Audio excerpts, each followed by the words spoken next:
नमस्कार। आकाशवाणी से प्रस्तुत है समाचार संध्या।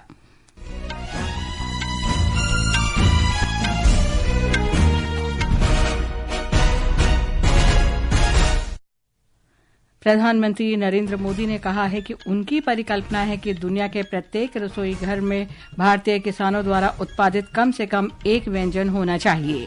श्री मोदी ने प्रधानमंत्री किसान सम्मान निधि योजना की 22,700 करोड़ रुपए की 19वीं किस्त जारी की।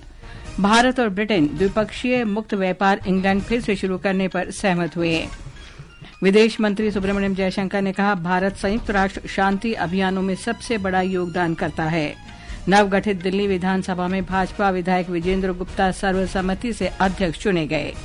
गृह मंत्री अमित शाह ने कहा, पिछले एक दशक में जम्मू कश्मीर में बदलाव आया है। और आईसीसी चैंपियंस क्रिकेट ट्रॉफी में रावलपिंडी में बांग्लादेश ने न्यूजीलैंड को जीत के लिए 237 रन का लक्ष्य दिया। समाचार संध्या के साथ मैं लवलीन निगम। प्रधानमंत्री नरेंद्र मोदी ने आज बिहार के भागलपुर में देश भर के 9 करोड़ 80 लाख किसानों को प्रधानमंत्री किसान सम्मान निधि योजना की 19वीं किस्त जारी की। प्रधानमंत्री ने कहा कि उनकी परिकल्पना है कि दुनिया के प्रत्येक रसोई घर में भारतीय किसानों द्वारा उत्पादित कम से कम एक व्यंजन होना चाहिए। मेरा तो सपना है कि दुनिया की हर रसोई में भारत के किसान का उगाया कोई न कोई उत्पाद होना ही चाहिए। इस वर्ष के बजट ने भी इसी विजन को आगे बढ़ाया है। योजना की किस्त जारी करने पर प्रधानमंत्री ने किसानों को बधाई दी।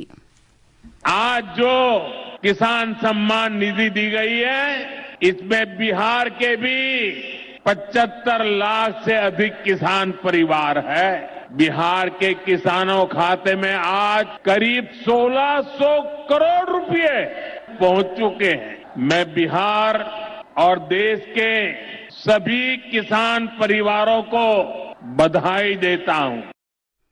प्रधानमंत्री ने किसान सम्मान निधि योजना के अंतर्गत 22,700 करोड़ रुपए की राशि जारी की। प्रधानमंत्री ने कहा कि किसानों की आय में वृद्धि के लिए दलहन और तिलहन की फसलों में देश को आत्मनिर्भर बनाया जाएगा। एक रिपोर्ट। प्रधानमंत्री ने कहा कि किसानों की आय में बढ़ोतरी के लिए दलहन और तिलहन के क्षेत्र में देश को आत्मनिर्भर बनाया जाएगा। प्रधानमंत्री ने यह भी कहा कि किसानों को यूरिया और डीएपी खाद की कमी नहीं हो, इसके लिए सरकार ने पिछले 10 साल में 12 लाख करोड़ रुपए का सब्सिडी का बोझ वहन किया है। उन्होंने कहा कि पिछले 6 साल में किसानों को पीएम किसान सम्मान निधि योजना के तहत 3,70,000 करोड़ रुपए से अधिक की राशि प्रदान की गई है। धर्मेंद्र कुमार राय, आकाशवाणी समाचार, भागलपुर। प्रधानमंत्री ने कहा है कि उनकी सरकार के प्रयासों से पूर्वोत्तर राज्य विकास की नई ऊंचाइयों पर पहुंचेंगे।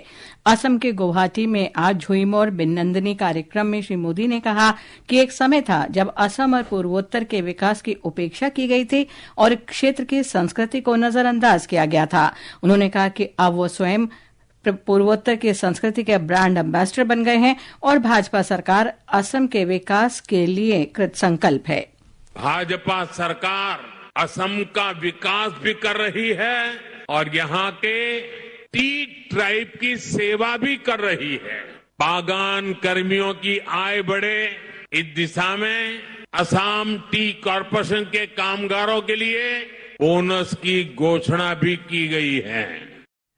असम के मुख्यमंत्री हिमंत बिस्वा शर्मा ने कार्यक्रम में कहा कि आज राज्य के लिए बहुत सौभाग्य का समय है, क्योंकि प्रधानमंत्री नरेंद्र मोदी तीसरी बार प्रधानमंत्री के रूप में शपथ लेने के बाद पहली बार असम आए हैं। विदेश मंत्री सुब्रमण्यम जयशंकर और लगभग 60 देशों के मिशन प्रमुख भी झुमोर बिनंदनी कार्यक्रम में शामिल हुए। इससे पहले भोपाल में आज ग्लोबल इन्वेस्टर्स समिट में प्रधानमंत्री ने कहा कि इतिहास में पहली बार दुनिया भारत की ओर आशान्वित नजरों से देख रही है। श्री मोदी ने कहा कि आम लोगों, अर्थशास्त्रियों, संस्थाओं और कई देशों को भारत से उम्मीदें हैं। भारत और ब्रिटेन ने आज मुक्त व्यापार वार्ता फिर से शुरू करने पर सहमति जताई। वाणिज्य और उद्योग मंत्री पीयूष गोयल ने नई दिल्ली में ब्रिटेन के वाणिज्य और व्यापार मंत्री जोनाथन रेनॉल्ड्स के साथ संयुक्त संवाददाता सम्मेलन को संबोधित करते हुए ये बात कही। We are guided by visionary leaders of the United Kingdom and India Prime Minister Starmer and Prime Minister Modi to work towards resumption of free trade agreement negotiations. And together we are both happy to announce that we have taken a decision to once again get back to the discussions which are on the table. Shri Goyal ने कहा कि दोनों देशों के बीच मुक्त व्यापार समझौता न्याय संगत, संतुलित और पारस्परिक रूप से लाभकारी होगा। दोनों नेताओं ने वार्ताकारों को सलाह दी कि वे दोनों पक्षों के हित में विभिन्न बकाया मुद्दों को सुलझाने का प्रयास करें। विदेश मंत्री सुब्रमण्यम जयशंकर ने कहा है कि संयुक्त राष्ट्र शांति स्थापना अभियान में भारत का सबसे बड़ा योगदान है। नई दिल्ली में महिला शांति सैनिकों के पहले सम्मेलन के दौरान विदेश मंत्री ने कहा कि वैश्विक शांति में शांति स्थापना के प्रयासों की महत्वपूर्ण भूमिका है। Since the 1950s, India has contributed over 290,000 peacekeepers across more than 50 missions. Currently, more than 5,000 Indian peacekeepers are deployed in 9 of the 11 active missions, with a singular focus, the advancement of global peace and security. राष्ट्रपति द्रौपदी मुर्मू ने कहा है कि महिला शांति सैनिकों के स्थानीय समुदायों तक बेहतर पहुंच होती है और वे महिलाओं तथा बच्चों के लिए आदर्श के रूप में काम कर सकती हैं। राष्ट्रपति ने आज नई दिल्ली में राष्ट्रपति भवन में ग्लोबल साउथ की महिला शांति सैनिकों के एक समूह को संबोधित करते हुए ये बात कही। महिला शांति सैनिक शांति स्थापना में महिलाएं एक ग्लोबल साउथ परिप्रेक्ष्य विषय पर एक सम्मेलन में भाग लेने के लिए इन दिनों दिल्ली में हैं।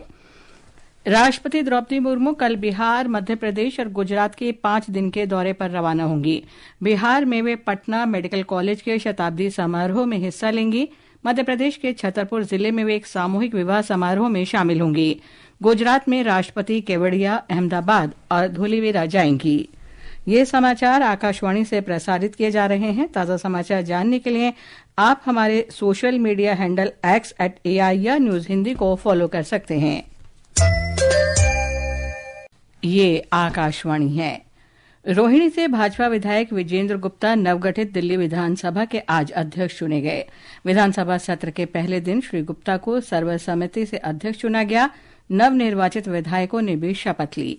नवगठित दिल्ली विधानसभा ने अपने नवनिर्वाचित सदस्यों का सुंदर फूलों से बनी जीवंत सजावट के साथ आज स्वागत किया। प्रोटेम स्पीकर अरविंदर सिंह लवली ने मुख्यमंत्री के कैबिनेट सहयोगियों के साथ साथ आप विधायक आतिशी सहित नवनिर्वाचित सदस्यों को शपथ दिलाई। सत्र के पहले दिन स्पीकर के चुनाव के कुछ ही मिनटों बाद आम आदमी पार्टी ने मुख्यमंत्री के कक्ष से डॉक्टर भीमराव अंबेडकर और भगत सिंह की तस्वीरों को कथित तौर पर हटाने का मुद्दा उठाने की कोशिश की। वहीं इसके बाद भाजपा ने आरोपों को खारिज करते हुए दिल्ली के मुख्यमंत्री और सभी मंत्रियों के कक्षों की तस्वीरें जारी की, जहां दीवारों पर महात्मा गांधी, भगत सिंह, डॉक्टर भीमराव अंबेडकर, राष्ट्रपति द्रौपदी मुर्मू और प्रधानमंत्री नरेंद्र मोदी के चित्र देखे जा सकते हैं। इस बीच दिल्ली की मुख्यमंत्री रेखा गुप्ता ने इसे आम आदमी पार्टी की अपने भ्रष्टाचार से ध्यान भटकाने की चाल बताया। इनकी बातों का जवाब देना मेरा काम नहीं है। मैं जनता के प्रति जवाबदेह हूं और उनके लिए हमेशा जवाब दूंगी। दिल्ली विधानसभा अध्यक्ष विजेंद्र गुप्ता ने कहा कि सदन नियमों के अनुसार चलेगा। संसदीय प्रणाली की अवहेलना हुई है और मैं सभी सदस्यों से यही आग्रह करूंगा, पक्ष और विपक्ष के, कि सदन की शालीनता को बना के रखें। उपराज्यपाल विनय कुमार सक्सेना कल सदन को संबोधित करेंगे। सकलैन अख्तर, आकाशवाणी समाचार, दिल्ली। गृह मंत्री अमित शाह ने आज नई दिल्ली में युवा आदान प्रदान कार्यक्रम वतन को जानो के अंतर्गत जम्मू कश्मीर के युवाओं और बच्चों से बातचीत की। श्री शाह ने बच्चों से कहा कि नरेंद्र मोदी सरकार के कार्यकाल में जम्मू कश्मीर में काफी बदलाव आया है।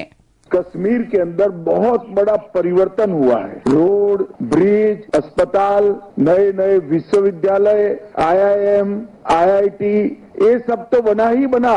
इसके साथ साथ पंचायत लेवल के और नगर पालिका के लगभग 36,000 लोगों को अधिकार देने का काम किया है। ये पूरा परिवर्तन ये 10 साल के अंदर। रक्षा मंत्री राजनाथ सिंह ने यांत्रिक मेधा का उपयोग करके रक्षा क्षेत्र में नए शोध का आह्वान किया है। आज हिमाचल प्रदेश में भारतीय प्रौद्योगिकी संस्थान मंडी के 16वें स्थापना दिवस समारोह को संबोधित करते हुए रक्षा मंत्री ने कहा कि भारत रक्षा विनिर्माण में आत्मनिर्भर बन रहा है। आज भारत को अपना AI ड्रिवेन वार डॉक्ट्रिन बनाने की जरूरत है। डिफेंस के लिए इंडिजिनस आर्टिफिशियल इंटेलिजेंस चिप्स बनाने की जरूरत है। साइबर सिक्योरिटी चुनौती को ध्यान में रखकर फायरवेल्स भी डेवलप करने की जरूरत है। मेरा मानना है कि इसमें IIT मंडी एक बहुत बड़ी भूमिका निभा सकता है। ये समाचार आकाशवाणी से प्रसारित किए जा रहे हैं। और अब खबरें महाकुंभ से।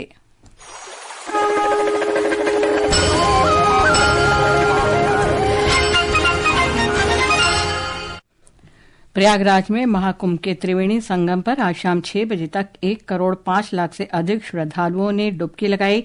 हमारे संवाददाता ने बताया कि अब तक 62 करोड़ 6 लाख श्रद्धालु संगम में पवित्र डुबकी लगा चुके हैं, जिनमें कई प्रमुख हस्तियां शामिल हैं।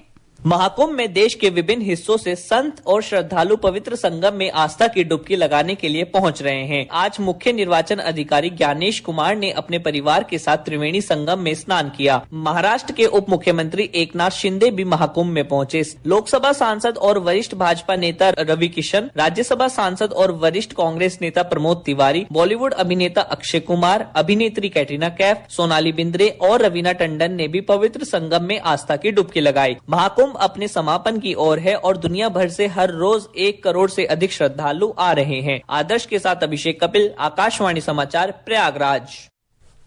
रावलपिंडी में चैंपियंस ट्रॉफी क्रिकेट में बांग्लादेश ने न्यूजीलैंड को 237 रन का लक्ष्य दिया है। जवाब में न्यूजीलैंड ने ताजा समाचार मिलने तक 33वें ओवर में 3 विकेट पर 164 रन बना लिए हैं। आकाशवाणी का समाचार सेवा प्रभाग हिंदी और अंग्रेजी में अपने साप्ताहिक फोन इन कार्यक्रम पब्लिक स्पीक में आज रात 9:30 बजे रिसाइकलिंग एंड वेस्ट मैनेजमेंट यानी पुनर्चक्रण और अपशिष्ट प्रबंधन विषय पर परिचर्चा प्रसारित करेगा। इसमें अपशिष्ट प्रबंधन विशेषज्ञ डॉक्टर सुनील पांडे तथा पर्यावरणविद मुकुल सनवाल के साथ चर्चा प्रसारित की जाएगी। अंत में मुख्य समाचार एक बार फिर। प्रधानमंत्री नरेंद्र मोदी ने कहा है कि उनकी परिकल्पना है कि दुनिया के प्रत्येक रसोई घर में भारतीय किसानों द्वारा उत्पादित कम से कम एक व्यंजन अवश्य होना चाहिए। श्री मोदी ने प्रधानमंत्री किसान सम्मान निधि योजना की 22,700 करोड़ रुपए की 19वीं किस्त जारी की। भारत और ब्रिटेन द्विपक्षीय मुक्त व्यापार वार्ता फिर शुरू करने पर सहमत हुए। विदेश मंत्री सुब्रमण्यम जयशंकर ने कहा, भारत संयुक्त राष्ट्र शांति अभियानों में सबसे बड़ा योगदान करता है। नवगठित दिल्ली विधानसभा में भाजपा विधायक विजेंद्र गुप्ता सर्वसम्मति से अध्यक्ष चुने गए। गृह मंत्री अमित शाह ने कहा, पिछले 1 दशक में जम्मू कश्मीर में बदलाव आया है। इसके साथ ही समाचार संध्या का ये अंक समाप्त हुआ। नमस्कार।